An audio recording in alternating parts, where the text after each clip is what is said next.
Bisa-bisanya seorang suami yang membela istrinya karena dijambret lalu tersangka, teman-teman ya. Dimana penjambret itu karena dikejar oleh si korban ya, suami si korban, lalu si jambretnya meninggoy ya kan. Dan pertanyaan yang paling lucu adalah coba kalian lihat ya, teman-teman, kalian dengarkan sampai selesai ya. Coba kalian baca ini guys ya. Ini adalah kuasa hukum daripada si penjambret ya, dimana si penjambret ini, teman-teman, akhirnya dia itu meninggal dunia, dikejar, jatuh dari sepeda motor dan meninggal dunia di tempat, ya kan.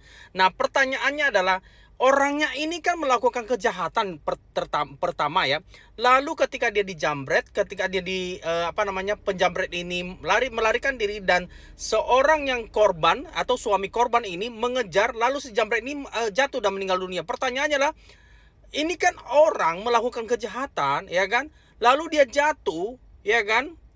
Lalu yang mengejar dia dijadikan tersangka. Padahal yang menjadi tersangka harusnya kan si penjambret ini. Yang paling lucunya ini adalah si pengacara ini berkata begini. Coba kalian dengarkan ya. Korban paling cuman rugi 1 sampai 2 juta. Kenapa harus mengejar tersangka? Aku nggak ngerti gimana pola pikir si kawan ini ya, teman-teman ya. Kalau aku balikan ke dirinya sendiri, si pengacara ini, kalau itu adalah istrimu yang dijambret, kira-kira kamu pilih mana? Pilih kamu mengejar si penjambret atau kamu pilih untuk pergi ke kantor polisi? Kan tidak mungkin, teman-teman. Secara orang yang waras itu ya, kalau istrinya atau saudaranya atau siapapun yang sedang dijambret, tentunya dia akan mengejar si jambret itu. Dan pastinya dia tidak akan mungkin dulu berpikir, oh saya mau pergi ke kantor polisi dulu. Itu kan orang agak gimana gitu ya kan, agak bego gitu ya, teman-teman ya. Nah, ini si si pengacara ini mengatakan, kenapa sih kamu harus kejar? Kan lucu ya. Kenapa kamu harus kejar? Biarin aja gitu maksudnya ya kan. Kenapa harus kejar hingga tersangka kecelakaan dan tewas? Coba memilih lapor ke polisi. Pasti tak ada korban jiwa dan masalah tidak akan serumit ini. Weh Bambang, lu yang bikin rumit. Kamu yang bikin rumit. Kalau aku ya sendiri ya, orang ini yang bikin rumit sendiri, ya kan. Mestinya dia berkaca dong, ya kan. Betul Anda itu pengacara, tetapi ketika Anda menganalisa satu kasus ya, di mana kasus ini yang duluan melakukan yang namanya pidana, harusnya itu si penjambret, bukan mengatakan bahwa oh ya kenapa harus dikejar, paling kan cuma 1 sampai 2 juta.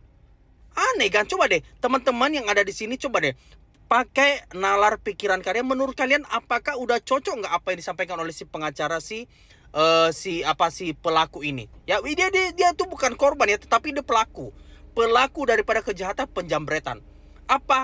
Pertanyaan saya adalah, apakah Anda sebagai pengacara mengatakan bahwa oh ya penjambret itu nggak masalah karena memang dia karena ekonomi dan segala macam?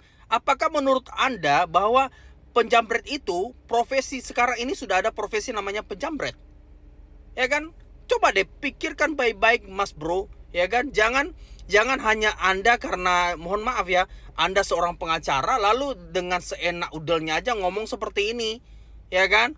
Oke, dan Anda mengatakan dan Anda menjadikan tersangka daripada si korban, itu kan mestinya korban yang harus dilindungi, bukan tersangkanya dong, ya kan? Masa kalau begini terus nanti akan menjadi liar dan akan menjadi sesuatu yang menjadi kebiasaan bahwa oh ya boleh penjambret kok, nanti palingan ya karena untuk nafkah. Kan aneh, bintolel gitu ya kan.